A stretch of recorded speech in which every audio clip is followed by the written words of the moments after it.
TV Fortaleza, a emissora da Casa do Povo. Decisão do STF de manter para as eleições de 2018 a aplicação retroativa da lei da ficha limpa. A audiência pública na Câmara Municipal de Fortaleza discute a segurança pública. Defensoria Pública inaugura sede do Núcleo de Enfrentamento à Violência contra a Mulher. Conheça a previdência complementar da OAB-Prev e a nossa agenda com os concursos jurídicos com inscrições abertas. Os principais destaques do Judiciário brasileiro, agora no programa Mundo Jurídico. O Supremo Tribunal Federal manteve a decisão da própria Corte, que validou em outubro do ano passado a aplicação retroativa da Lei da Ficha Limpa, norma que entrou em vigor em 2010 para barrar a candidatura de condenados por órgãos colegiados. Acompanhe. Prevalece o entendimento de que no momento do registro da candidatura é que os critérios de elegibilidade do candidato são verificados. Assim, mesmo antes da lei de 2010, quem foi condenado por abuso político e econômico está inelegível por 8 anos, sem poder se candidatar em 2018. Mas será que a lei atinge aqueles que estão com o processo tramitando ou que já foram julgados? Candidatos que estão na situação, na iminência e já se preparando para uma candidatura e que poderão não viabilizar a sua candidatura ou, dependendo das decisões tomadas no nível do Supremo, a gente pode ter um candidato que esteja numa circunstância em que há brechas na lei, em que ele pode concorrer, pode se eleger, pode recorrer, e isso cria uma certa dificuldade se a gente pensa em situações como, por exemplo, prefeitos, onde os contratos eles não são feitos para o imediato, são contratos feitos para o longo de 4 anos, às vezes até um pouco mais. E a gente estaria diante de um gestor que talvez já estivesse entrando no cargo com uma certa dúvida com relação à continuidade do seu mandato. O assunto repercutiu dentro e fora do parlamento. A lei da ficha limpa, eu acho que foi um avanço, embora existam alguns excessos, né, a gente consegue perceber que em alguns casos há um esmero maior da justiça do que em outros casos, mas isso faz parte, eu acho, da conjuntura política nacional, e o Supremo dá uma decisão final, que a isso é importante que todos os políticos tenham observado, e mais do que os políticos, a população observe. A gente precisa moralizar a política, a gente precisa realmente investir em candidaturas de pessoas que tenham compromisso com as questões sociais e não que queiram entrar na política pública para favorecer a si mesmo. Então, pessoas que têm condenação, né, como ficha suja, não podem disputar a eleição, é algo que para mim é extremamente justo. Nas ruas, o povo concorda com a determinação. Concordo com a lei da ficha limpa, porque vai tirar os candidatos corruptos da política, né? E vai melhorar para o nosso país. Porque ele fez uma coisa errada, depois vai fazer do mesmo jeito também. Se fez uma vez, sucessivamente vai continuar fazendo. Chega de corrupto mandando na gente, né? Isso é uma vergonha para a população. Eles deviam ter mais consciência e procurar fazer melhor para nós, né? Uma audiência pública na Câmara Municipal de Fortaleza discutiu a segurança pública aqui na capital. A iniciativa foi do vereador Adriano Bento. Durante a audiência pública realizada na Câmara Municipal de Fortaleza, foi discutido soluções para enfrentar problemas na segurança pública da cidade. Nós estamos com a nossa juventude ociosa, né? O Roberto Cláudio deu um passo muito importante na questão das araninhas, mas as araninhas também estão sendo alvo. Então, nós queremos o quê? Aliado à Guarda Municipal, ao Poder Estadual, na Polícia Militar, Corpo de Bombeiro e Polícia Civil, uma parceria para que a Guarda também possa fazer o seu trabalho de acompanhamento próximo às comunidades e aí trazendo informações privilegiadas para a Polícia Militar e para a Polícia Civil. O presidente do Sindicato dos Policiais Civis do Estado do Ceará, o Lucas Oliveira, também esteve presente e destacou a importância desse momento. Não poderia ficar de fora dessa discussão, é oportuna, E parabenizar de antemão o vereador Adriano Bento, né, por ter chamado aí essa audiência pública, né, demais vereadores que assinaram a autorização dessa audiência pública, porque é preciso urgentemente encaminhar algumas questões aí que está a cargo dos municípios, né, que o município pode auxiliar nessa questão da segurança pública. A cidade recebeu durante essa semana a primeira base da célula de proteção comunitária, que é um dos planos para tentar prevenir e diminuir a violência na capital. Foi destacado também alguns pontos sobre a segurança que vão ser positivos para a população. Em vez de tentarmos resolver segurança como um todo e aí chegar no bairro, nós estamos tentando resolver a segurança no bairro para depois chegar no todo. Compreendeu? Cada célula dessa vai ter 1/100º de Fortaleza. Isso quer dizer que com 50 células nós vamos pegar a parte já mais problemática de Fortaleza todinha. Nós estamos vivenciando uma verdadeira escalada da violência urbana no Estado e no Brasil. O Estado parece que perdeu a sua capacidade de combater a criminalidade. E para fazer uma análise da violência urbana, nós conversamos agora com um membro da Comissão Nacional de Segurança Pública do Conselho Federal da OAB e advogado criminalista, Dr. Valdir Xavier. Dr. Valdir, é um prazer tê-lo aqui em nosso estúdio. Honra minha, é sempre uma felicidade, uma alegria retornar aqui ao mundo jurídico com você, Valdir. Dr. Valdir, inicialmente eu gostaria que o senhor fizesse uma análise desse aumento da violência urbana, não só no estado do Ceará, mas em todo o Brasil. O que é que aconteceu? Será que o Estado perdeu a capacidade de combater a criminalidade? Bom, essa correlação entre Estado e violência, ela é inversamente proporcional. Quanto menor o Estado fica em relação a políticas públicas, a combate à criminalidade, a difusão de medidas e programas voltados para o enfrentamento dessa crise caótica da violência, quanto menor ele fica, maior cresce a criminalidade, maior ficam as facções, o crime organizado vai se apoderando dos equipamentos. Pra você ter uma ideia, e a população sabe disso, hoje é um problema enfrentado por todos nós, a nossa sociedade padece com o sistema carcerário brutalmente dominado pelo crime organizado, pelas facções, e nós não temos condições hoje, diante do quadro que aí está, embora tenhamos na Secretaria de Justiça, por exemplo, uma doutora Socorro França, que tem procurado fazer um trabalho maravilhoso, mas é um esforço trabalho da hercúleo diante da incapacidade estatal de enfrentamento disso. A violência, ela se espraia no sistema carcerário, porque é o reflexo do que existe nas ruas, é o tráfico de drogas, é o crime organizado com as facções dominando a criminalidade, gerindo e organizando essa criminalidade com estatutos, com um verdadeiro estado paralelo da criminalidade. Então, os prognósticos são muito sombrios, porque eu não vejo, não tenho visto, um programa eficaz de combate a essa criminalidade, que não pode ser apenas o combate aos efeitos. Há que haver um enfrentamento às causas. Claro. E elas passam por outras questões sociais, como emprego, saúde, educação, que essa é a principal. De maneira que nós estamos hoje vivenciando talvez a fase mais aguda da violência em nosso estado.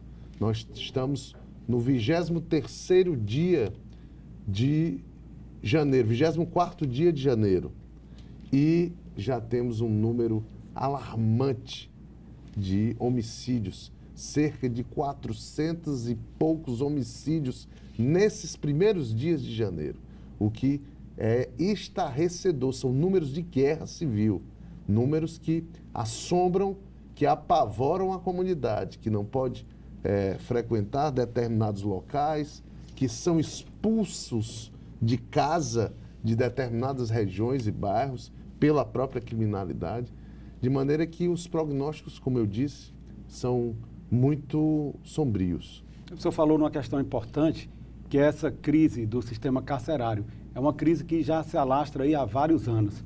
O senhor acredita que falta mais investimento por parte do Estado no que diz respeito a uma das funções mais importantes da pena, que é a função ressocializadora? Essa função foi mitigada ao longo do tempo. Era para ser a precípua função do encarceramento, a reeducação daquele interno, para que ele volte à sociedade de onde ele veio, melhorado, com condições de conviver socialmente, sem que o Estado, através de seu estatuto repressor, tenha que, através de seus equipamentos, reprimir a conduta delitiva daquele cidadão que, para todos os efeitos, sairia do sistema carcerário bem melhorado. Né? Mas isso não se aplica. Hoje, e eu volto a me referir dessa diminuição do Estado frente à criminalidade, hoje nós temos complexos penitenciários separados por facções. Este é o atestado da falência dos programas penitenciários e de combate à violência de qualquer Estado.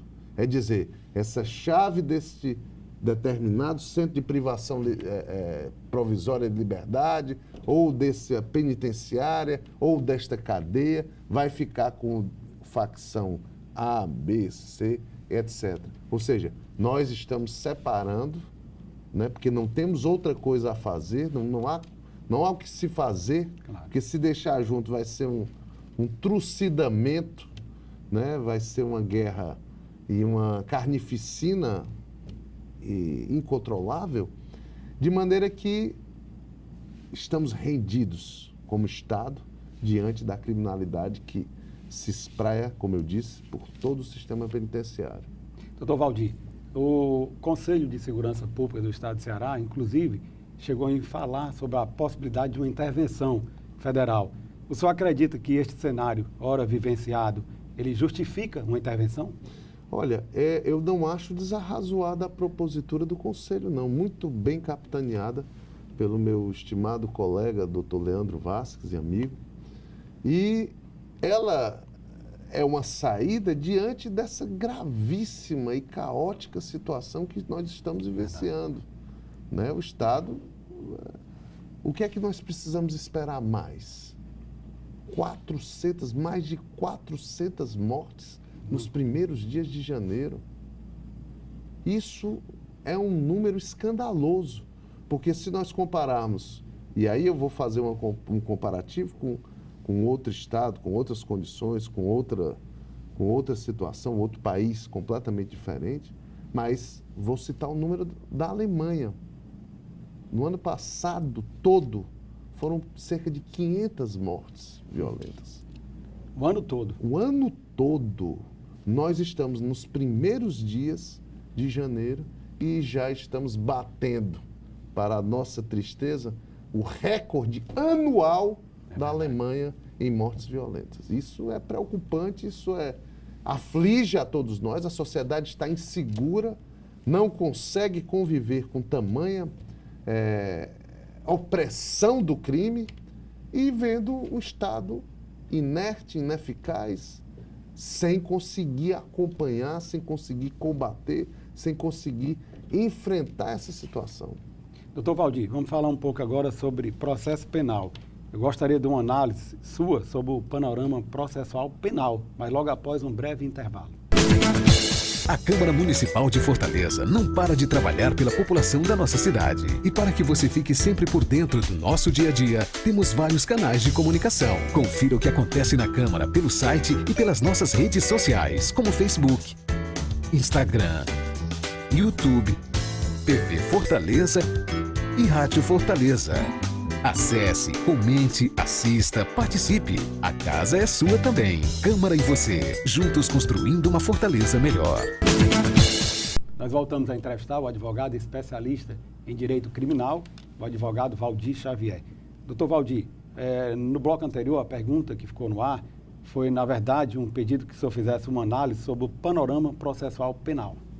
O sistema, o ordenamento jurídico brasileiro, ele é fértil em legislações que tratam sobre a matéria, e, enfim, o Brasil, no dizer do Eugênio Raul Zaffaroni, um dos maiores pensadores penalistas, vive em determinados momentos da história e da produção legislativa brasileira o que se convencionou chamar de esquizofrenia legislativa, né? Para tudo se promulga uma lei, se cria uma lei e, na realidade, nós temos um sistema bastante amplo.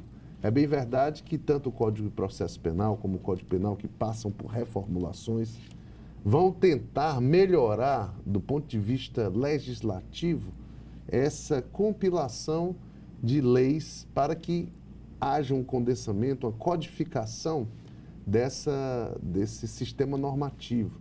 Mas nós estamos evoluindo muito na questão processual, porque, em rápidas palavras, eu poderia dizer que nós estamos precisando mais de medidas que combatam e que transformem essa natureza de encarceramento a qualquer custo que o Brasil começou a adotar. É bem verdade que há casos, e não são poucos, em que o encarceramento é inevitável, mas o sistema processual optou por acolher também situações em que medidas cautelares diversas dessa segregação podem surtir um efeito e demonstrar a um só tempo a capacidade da pena ou da medida alcançar os efeitos. A exemplo da tornozeleira. Tornozeleira punitivos, pedagógicos e retributivos que essa sanção impõe a um delinquente. Então, a cadeia ficou reservada para aqueles indivíduos que, no curso de sua pena, não têm condições de convivência social, pelo menos naquele momento. Então, ela está reservada para esse critério.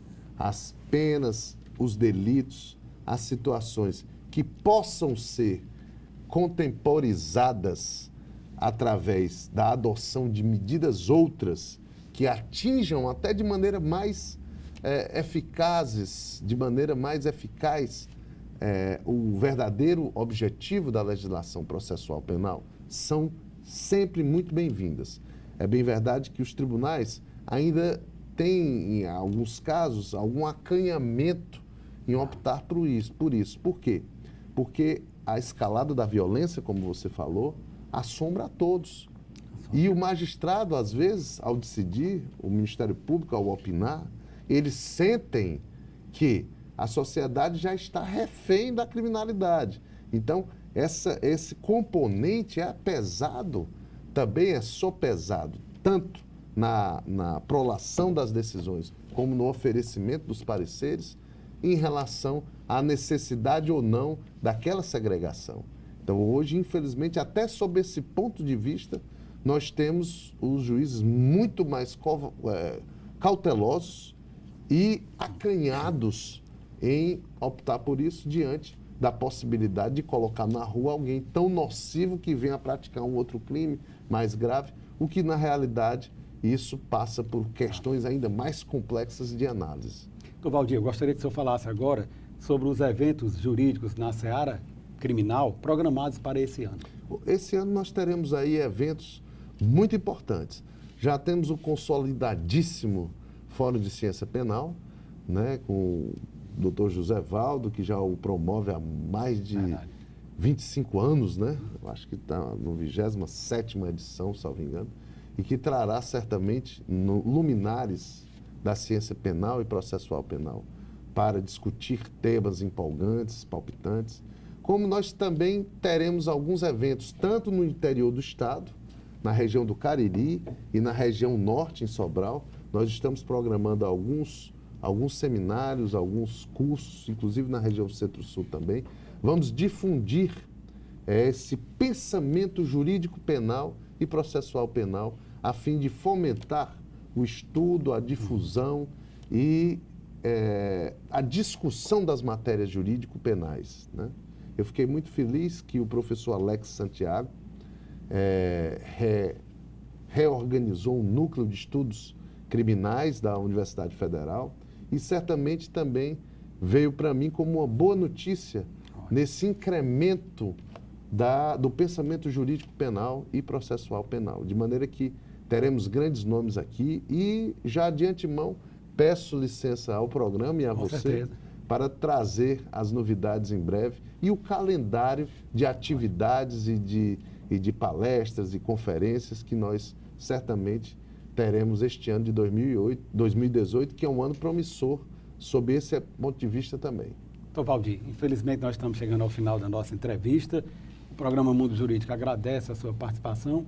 O senhor tem sempre participado, contribuído com o programa, com análises bastante profundas sobre temas tão importantes para a sociedade, a exemplo da segurança pública, e abre agora espaço para as suas considerações finais. As minhas considerações finais são de agradecimento, de registrar a minha alegria de retornar ao programa e poder dialogar, digamos assim, com um público tão seleto e qualificado como o da sua audiência. Obrigado. Ibelize Maia. As unidades do VaptVupt em Fortaleza estão realizando agendamento pela internet para emissão de primeira e segunda via do documento de identidade. Tatiane nem precisou enfrentar fila para dar entrada no RG da filha Sofia, de 1 ano. Ela agendou o serviço, preparou a documentação e veio logo para o VaptVupt. Melhorou bastante por conta da comodidade, né? A gente que anda com criança de colo, não precisa enfrentar fila, porque realmente para esse tipo de serviço é um pouco mais complicado. Então, assim, ajudou bastante. Através do vaptvupt.cjus.ce.gov.br/agendamento, qualquer pessoa pode agendar um horário para emissão da primeira ou segunda via do RG.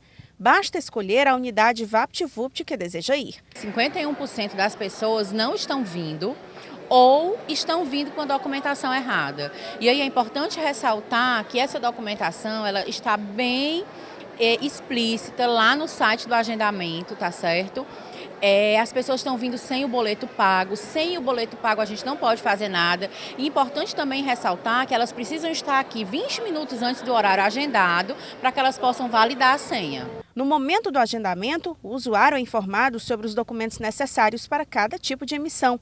É importante estar atento a isso e ao horário agendado. Planejando o horário e principalmente para acabar com essa chegada antecipada. Nós abrimos a unidade às 8 horas da manhã, mas desde 5 nós temos cidadão na calçada. E aí eu não tenho como começar o serviço às 5 da manhã. Se o cidadão chegasse ao longo de todo o dia, todo mundo seria atendido. Só que eu abro a unidade já com 500, 600 pessoas. Então, na parte da tarde, a minha capacidade operacional já está esgotada, porque todo mundo chegou às 5 da manhã.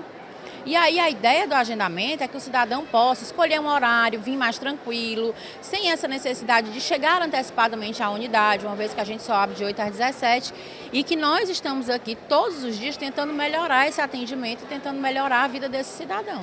E no mês da mulher, você acompanha uma reportagem especial sobre o Dia Internacional da Mulher, mostrando o diferencial da mulher em exercer profissões onde prevalecem o público masculino, mas que são exercidas com muita dedicação por elas. O trabalho dignifica o homem. A célebre frase de Benjamin Franklin, proferida no século XVIII, já pode ser readequada. O trabalho dignifica mulheres e homens. Uma mudança necessária devido à participação feminina no mercado trabalhista.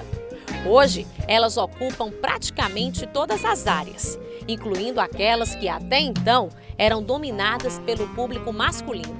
Uma prática cultural que começou no seio familiar. O espaço público sempre discriminou a mulher. Discriminou por quê? Porque enxergou a mulher como aquele sujeito social que deveria desempenhar uma função social apenas no lar, apenas dentro da família, no espaço do que nós chamamos da reprodução, né? Desenvolvendo as tarefas domésticas, cuidando da família, cuidando dos filhos, realizando os cuidados, né? Os cuidados com a família em todos os seus ciclos, né? Desde o nascimento até a velhice.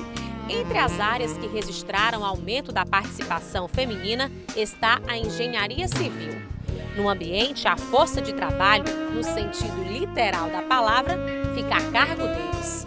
Porém, os detalhes, a versatilidade e a sensibilidade da mulher acabaram tomando espaço nos canteiros de obras. A Janaína, por exemplo, lidera várias equipes nas construções que é contratada. E apesar de alguns olhares iniciais, o respeito é conquistado em em questão de tempo?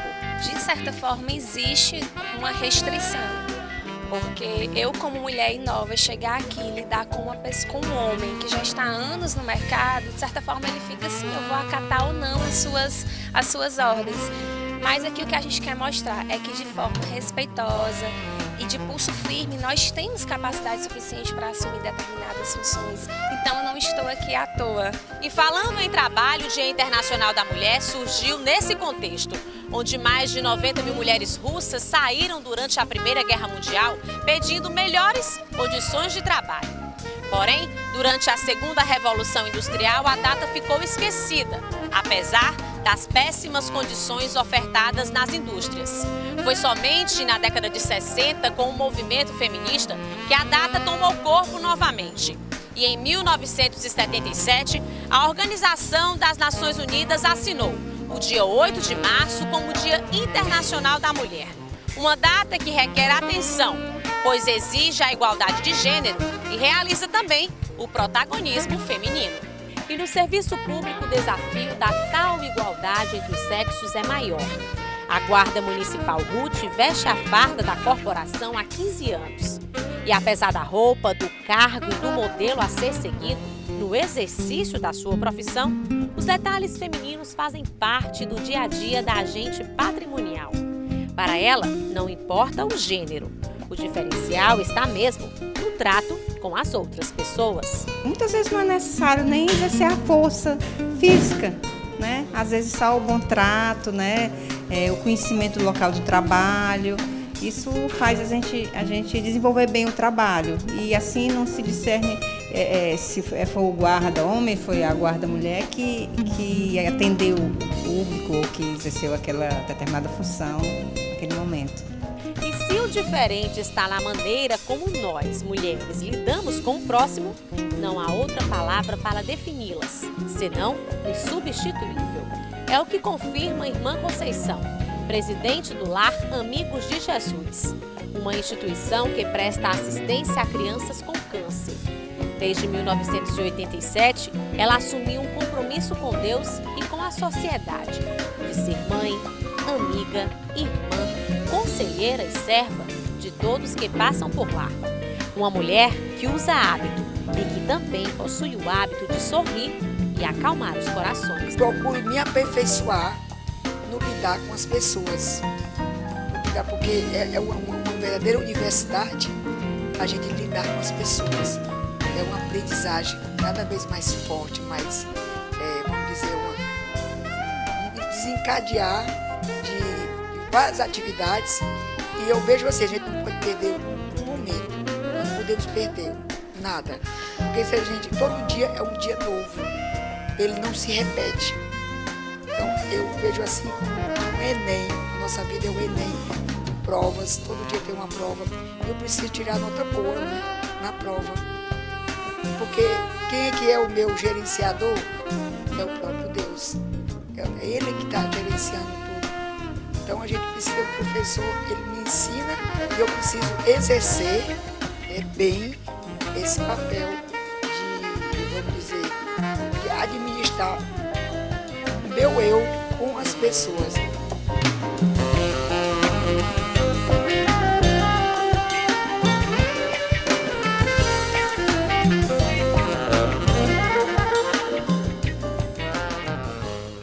A Previdência Complementar fechada no Brasil vem crescendo a cada ano. O brasileiro percebeu que é preciso pensar no futuro, poupar hoje para ter qualidade de vida amanhã.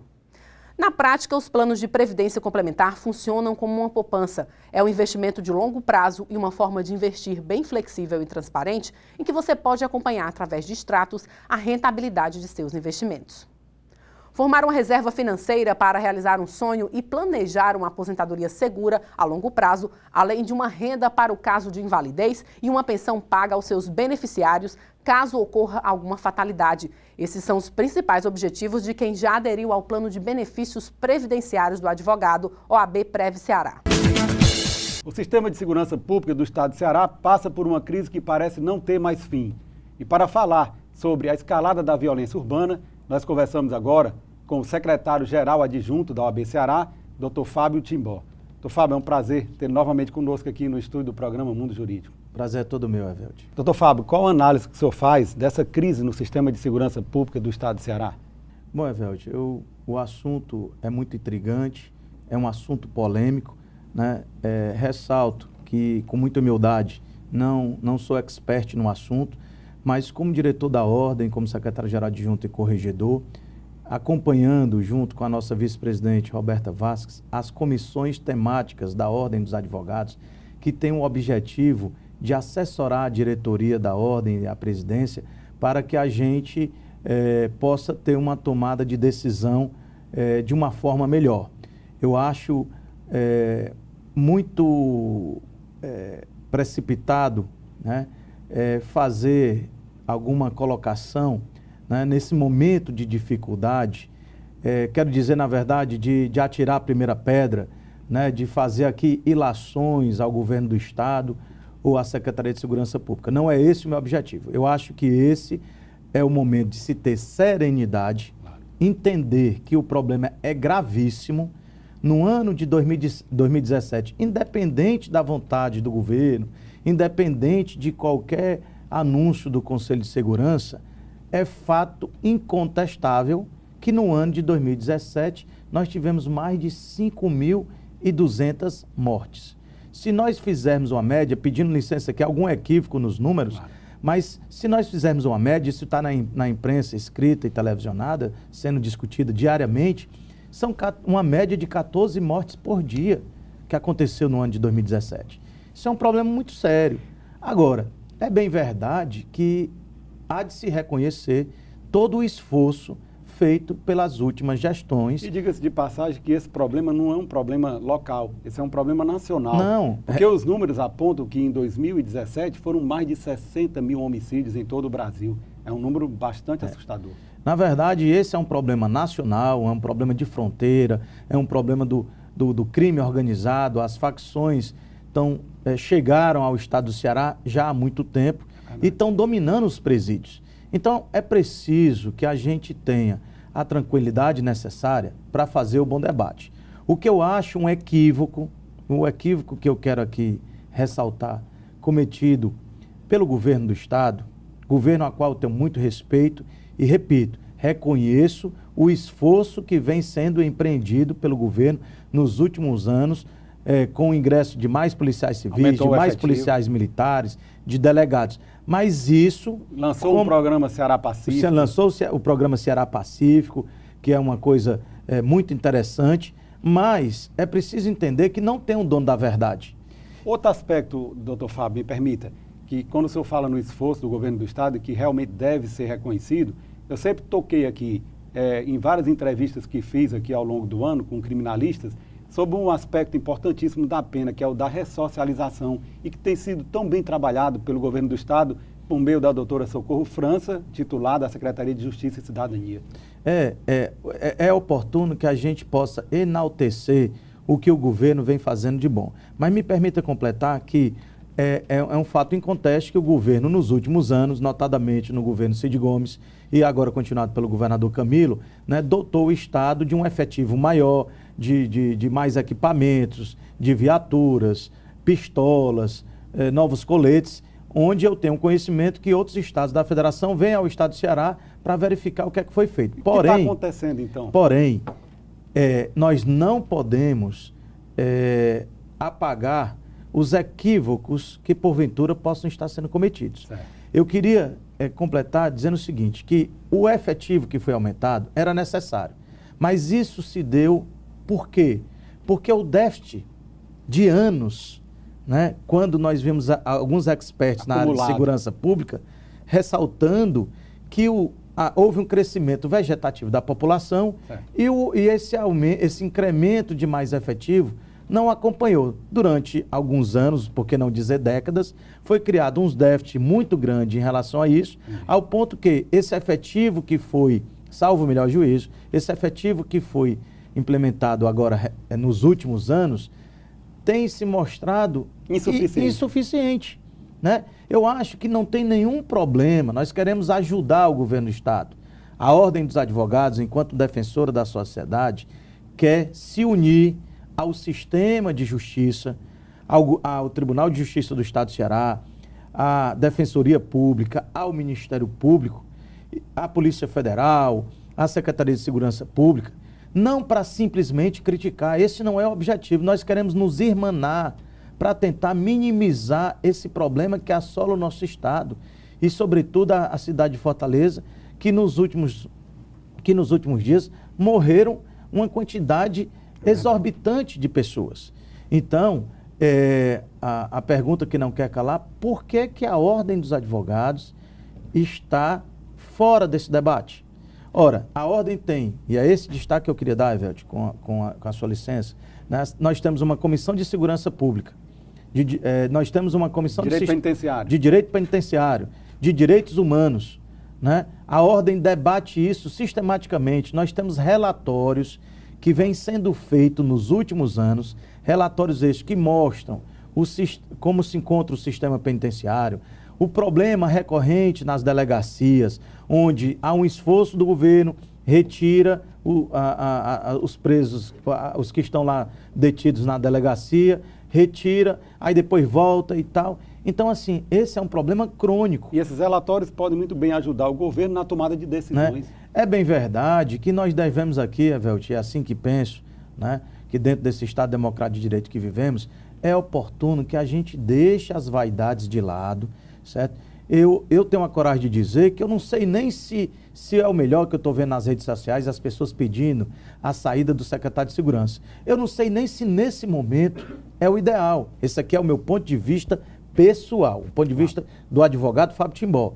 Eu acho que seria o momento da gente sentar, certo? Diariamente, se for o caso, né? O governo do Estado se abrir, certo? Não é questão de pedir ajuda A ou B ou C, certo? Mas é óbvio que a Ordem dos Advogados tem muito a contribuir, né?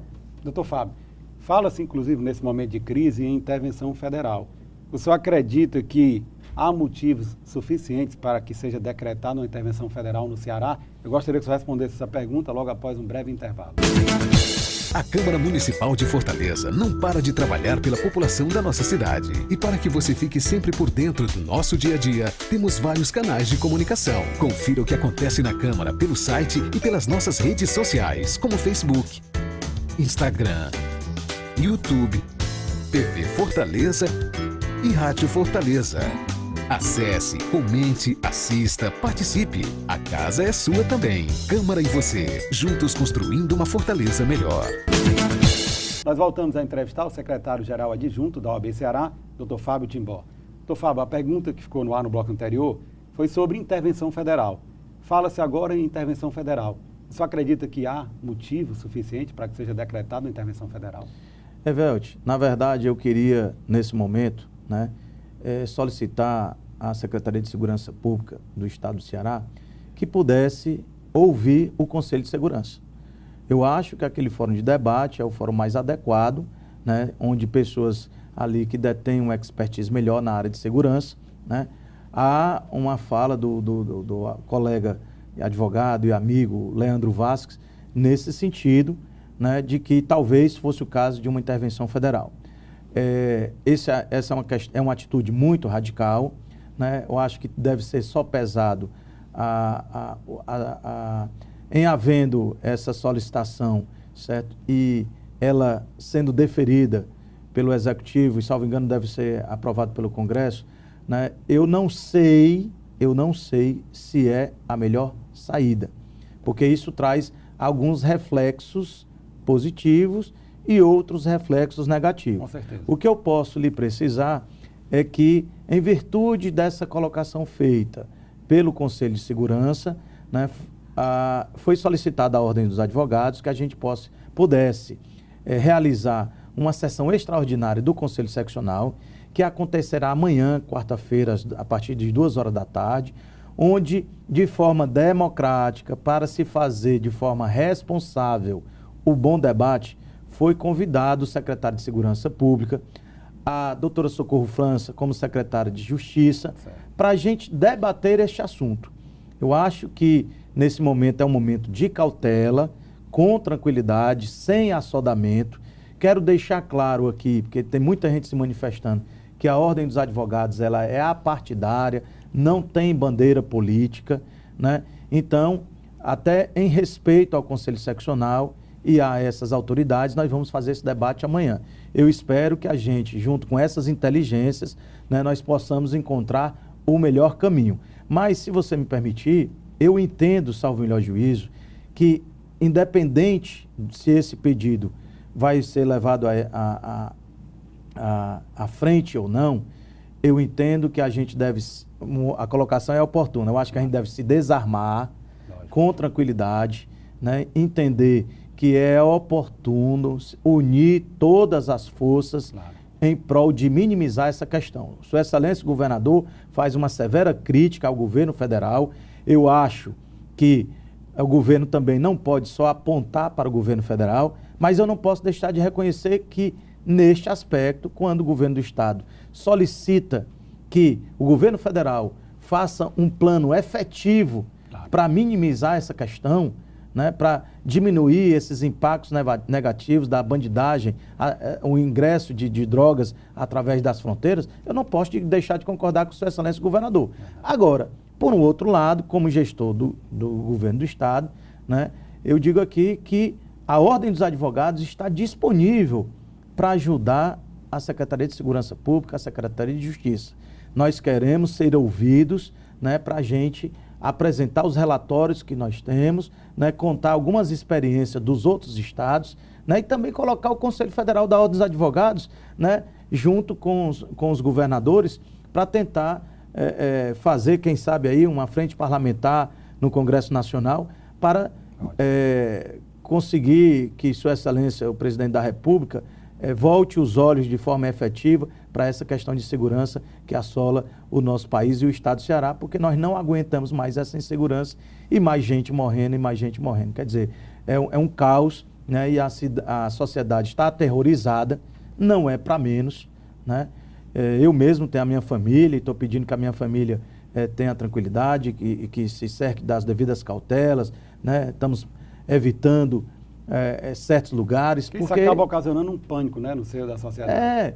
E aí, assim, eu entendo o nervosismo nesse momento da Secretaria de Segurança Pública e tal, mas a gente tem que separar as coisas. A sociedade tem razão quando ela paga imposto, os empresários geram emprego e renda, né, e estão aí sofrendo com esta insegurança.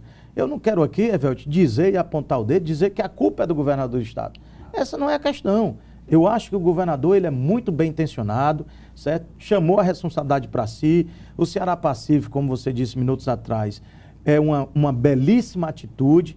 Eu só aqui tenho a tranquilidade de dizer que talvez é chegada a hora de diminuir esse grupo, né? E deixar um grupo mais coeso e mais efetivo, né? Para tentar, de uma forma rápida, encontrar uma solução para minimizar essa questão. E me permita, o Ministério da Justiça não pode estar longe desse debate, né?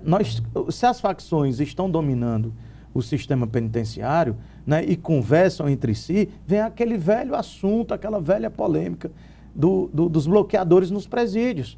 É preciso resolver isso. É preciso. O Estado do Ceará, o governo teve a boa intenção, conseguiu aprovar, salvo engano, uma lei na Assembleia Legislativa, mas parece que teve um eliminado das operadoras. Quer dizer, será que com toda essa tecnologia a gente não consegue minimizar esse problema? É verdade. A OAB, ela acaba funcionando como uma grande caixa de ressonância dos principais anseios da sociedade. Então, na prática, eu gostaria que o senhor ressaltasse aqui, mais uma vez, de que forma a ordem ela pode contribuir nesse momento de crise. O senhor falou, inclusive, que a própria Comissão de Direito Penitenciário, ela tem vários estudos acerca dessa crise no sistema carcerário. Eu lembro que em várias entrevistas aqui, o presidente da comissão, Tomácio Vitor Média Albuquerque, ele anunciava essa questão da crise do sistema penitenciário e também a manutenção de presos em cadeias, onde ele dizia que isso era um grande risco para a sociedade. Então, de que forma, na prática, a OAB pode contribuir com o governo do Estado? Eu queria fazer duas separações. Primeiro, nós temos a nossa bandeira diária da defesa das prerrogativas e a advocacia criminal, né? Aqueles colegas que labutam diariamente, né? no direito criminal, sofrem com esse problema que é um problema recorrente, né? Onde, por exemplo, nós temos relatórios de delegacias que não era para ter um preso e tem ali detido 30, 40, 50 pessoas. Quantas vezes chega a reclamação na ordem quando os colegas se dirigem a essas delegacias e não podem ter a sua prerrogativa violada quando tem ali um escrivão no seu desvio de função, está guarnecendo um preso e diz: doutor, eu não posso permitir que o senhor veja o preso, ou tenha aqui uma audiência apartada aqui com o preso, porque por uma questão de segurança minha e do próprio advogado. Ou até mesmo um inspetor, quando está nessa função de guardião, ele está deixando de exercer o papel dele, que é o de dar apoio como polícia judiciária, de fazer a investigação. Pois é. Então, assim, estou pegando isso como exemplo para dizer que isso, há muitos anos, a ordem vem acompanhando isso. Qual é o objetivo? De alertar as autoridades. Nós não queremos aqui, Evelto, ter a pretensão de dizer que nós vamos fazer a gestão da segurança pública. Lógico. Essa competência é do governo do estado do Ceará. O que a gente quer é contribuir. O que a gente quer é que o governo abra as portas para a ordem, porque, para não deixar você sem resposta, com esses relatórios, a pergunta que não quer calar. São importantes que o governo do estado e a Secretaria de Segurança Pública tenha conhecimento desses relatórios que foram feitos pela Ordem dos Advogados? Custa alguma coisa ouvir aquele que estuda diariamente o sistema penitenciário, que é professor no assunto, como você bem mencionou, o doutor Márcio Vitor, certo? O secretário, o presidente da Comissão de Segurança Pública, que é um delegado aposentado da Polícia Federal, né, que conhece há mais de 30 anos, conhece a questão da segurança pública, né? Como disse, não é o objetivo da ordem apresentar culpados, o objetivo é de somar, contribuir, de fazer uma grande união. Agora, a ordem precisa ser ouvida. E repito mais uma vez para todos os telespectadores, os colegas advogados e advogadas, que é lamentável o fato de, no final de semana, certo, o staff do Estado do Ceará ter se reunido, onde lá estavam algumas autoridades, o presidente do Tribunal de Justiça, Defensoria Pública, Polícia Federal, Ministério Público, e nós lamentamos democraticamente a ausência da Ordem dos Advogados. Até agora, eu não entendi porque a ordem não foi chamada. Porque, Evelto, em 2012, quando nós tivemos aquela greve histórica da polícia, salvo engano, Polícia Militar e Polícia Civil, onde a cidade foi sitiada, né, se utilizaram até, sem querer polemizar, mas policiais pegaram os carros e tiraram dos quartéis, etc e tal. A ordem teve um papel preponderante quando o presidente Valdetário, certo, teve a coragem de se dirigir às autoridades e pedir que a Ordem dos Advogados fosse ouvida, e aí a ordem até intermediou, né? Portanto, nós nos colocamos aqui à disposição e espero que amanhã, na sessão do Conselho Seccional, o secretário de Segurança possa se fazer presente. Certamente ele será muito bem recebido para que ele possa lá apresentar, certo, os porquês, certo, da gestão e talvez até apresentar o plano que deva estar sendo desenhado pela Secretaria de Segurança Pública para minimizar esse problema. Com certeza. Doutor Fábio, infelizmente estamos chegando ao final da nossa entrevista, o tempo realmente voou. O programa Mundo Jurídico agradece a sua presença e todas as informações aqui prestadas e abre agora espaço para as suas considerações finais. Amigo Evelto, eu sou suspeito para falar porque tenho uma admiração pessoal pela sua pessoa. Obrigado. E não posso, como gratidão e memória do coração, dizer que nós somos muito gratos por você, apesar de todas as dificuldades, ter esse programa único aqui no estado do Ceará, que faz esse bom debate da forma mais democrática possível. Então, em nome da ordem, quero agradecer mais uma vez pela oportunidade. Obrigado. Ivelise Maia. No dia em que se comemora o Dia Internacional da Mulher, 8 de março, a Defensoria Pública do Estado do Ceará inaugurou a sede para o Núcleo de Enfrentamento à Violência contra a Mulher, no DEM, aqui em Fortaleza. E no Dia Internacional da Mulher, um novo equipamento para acolher mulheres vítimas de violência. A unidade provisória do Núcleo de Enfrentamento à Violência contra a Mulher da Defensoria Pública do Ceará foi entregue para a população. A gente vem para esse espaço na perspectiva de dar uma melhor qualidade no atendimento, mas numa perspectiva também de fazer uma parceria com a academia, né, com a UFC, para que a gente possa somar esforços da academia nessa temática, que é uma temática muito cara para a Defensoria e para a sociedade, que é a questão da violência contra a mulher, né, e a proteção e a garantia de direito dessa mulher e de seus filhos. A gente também pretende, quando inaugurada a Casa da Mulher Brasileira, também expandir os serviços para a Casa da Mulher Brasileira, mas até lá, né, a gente pretende estar trabalhando aqui num espaço mais adequado, com a equipe psicossocial voltada para atender as vulnerabilidades dessa mulher que chega aqui hoje. O Nudem foi montado na Faculdade de Direito da Universidade Federal do Ceará, a UFC, no centro de Fortaleza. Somente em 2016 foram 1.639 atendimentos às mulheres. Em 2017, o número saltou para 3.961, uma alta de 140%. Como é que é o trâmite desse atendimento? Primeiramente, geralmente elas vão à Delegacia de Defesa da Mulher, elas registram a ocorrência e são encaminhadas aqui para o nosso núcleo. Chegando aqui, a gente recebe, né, essa mulher, tem uma escuta qualificada, humanizada, né, específica. Nós temos a nossa equipe multidisciplinar, que é formada por psicólogo, assistente social. Então, assim, ela vai fazer todo o encaminhamento para essa mulher, para a rede, né, que ela necessita. A vereadora Larissa Gaspar, do PPL, participou da entrega das novas instalações. A parlamentar cobra do governo federal a abertura da Casa da Mulher Brasileira em Fortaleza. O prédio vai centralizar diversos serviços para o acolhimento de mulheres vítimas da violência e está pronto desde 2016. Estamos em luta, né, em cobrança, em vigília, em fiscalização, denunciando principalmente esse grande equipamento que é a Casa da Mulher Brasileira.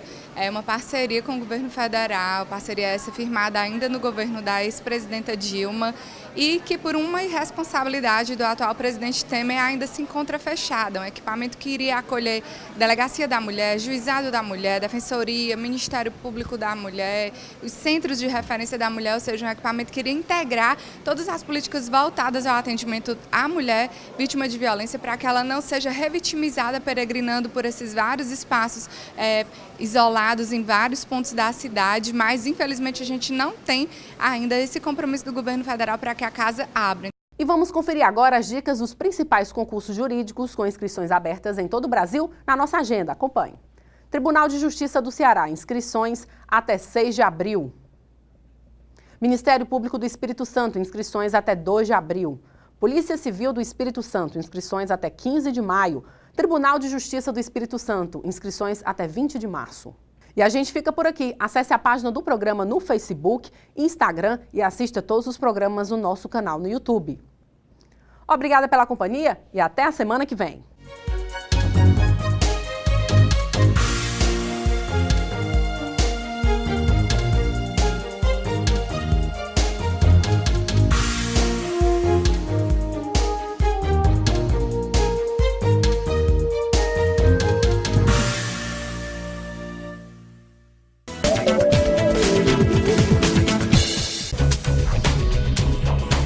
TV Fortaleza, a emissora da Casa do Povo.